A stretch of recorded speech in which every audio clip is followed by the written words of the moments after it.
Hello and welcome to Purl Jane Yarn and Design Studio in Skipton. I'm Jane Ellison and I'm a handknit designer and I teach workshops. I've been teaching workshops for over 20 years and today I'm going to give you a brief demonstration on how to do one of my patterns. I hold my workshops in the Skipton studio around this table. If you come to one of my workshops you will meet Lana. Lana likes to say hello to everyone when we first do a workshop, but then she quietens down and goes to bed.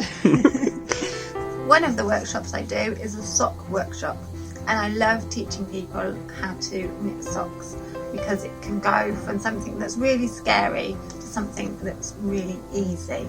And today I'm going to show you a few techniques using the Hugs and Kisses sock pattern.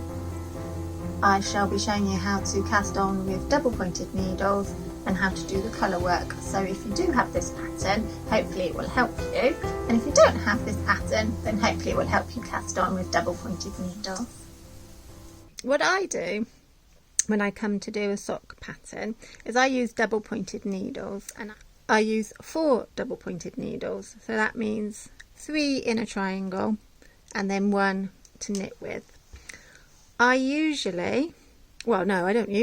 always cast on all the stitches onto one needle, and as you can see here it does get to be a little tight on the needle.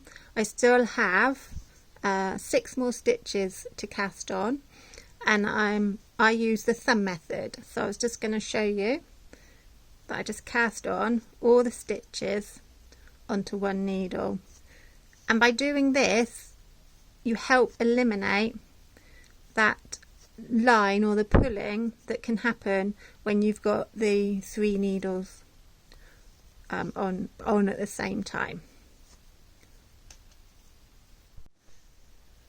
So then once you've got all the stitches onto one needle, this is where I then distribute them onto the other needles. So in the pattern it will usually tell you how many stitches on the first needle, then how many stitches on the second, and how many stitches on the third. I use the needle that's got the stitches on as the second needle. So what I do is I pull the stitch or push the stitches to one end of the needle and then slip them purlwise onto the other needle. So this is the first needle now.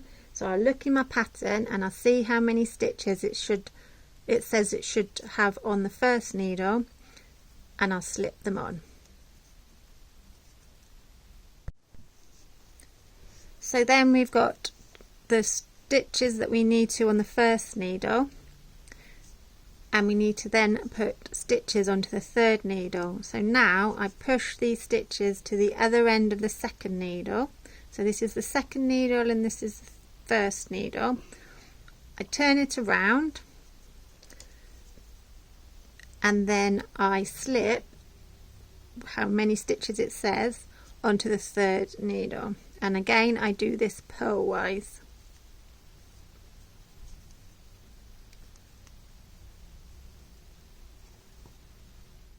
So then once you've transferred all your stitches onto your needle, you'll have your first needle, your second needle and your third needle, and in this first round you'll know that which one is your third needle from where the yarn is. So the yarn is on your third needle ready to go onto your first needle.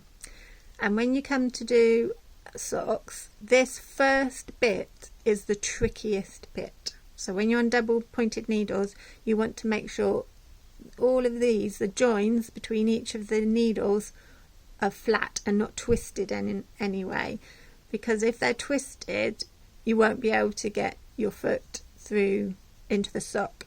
So like anything in knitting, there isn't anything wrong, or there's just things that weren't the way that you wanted them to be. So if you ever do anything on the round, so like a shawl, and it's got a twisted bit, that creates a twisted shawl. So the twist is good, but we don't want it here. So we want to make sure all these are nice and smooth, and then we come to join the round. So we try and keep it in a triangle as much as possible. push the stitches to the end and then start knitting with your 4th needle. And on this one you want to make sure that that is as close as it possibly can be. So as you can see there, it just came out because I couldn't, the stitch is a bit tight. But on that first one you want to pull it as close as it can be to that, so then we don't get any ladders. So those that are following the pattern may have just the Hugs and Kisses sock pattern, may have noticed on the video, the demonstration that I've just shown you, that I started with a knit and it should be a purl. But that's good, because then I've shown people that are doing knit patterns how to start off with a knit, and then here I'm going to show you how to start off with a purl. So for the Hugs and Kisses sock pattern, it's actually a purl. So I've put the spare needle, as it were, but into the first stitch purlwise, and then I'm coming around with the yarn off the 3rd needle and I'm purling, and I'm going to pull that nice and tight. So it was a little bit loose when I pulled it, when I purled it. Knit purl. When I purled it, it was quite loose, but I pulled it so it's nice and tight up against that 3rd needle. So we purl 2 and then we go into the pattern. So I've knitted along the 1st needle, so that's, you know, where your needle numbers are because of the tail. So the tail is always off the 3rd needle. So then we've got the 1st needle and the 2nd needle. And when we go from one needle to the next, some people complain of getting a ladder. And this can happen just purely from when you go from one needle to the next.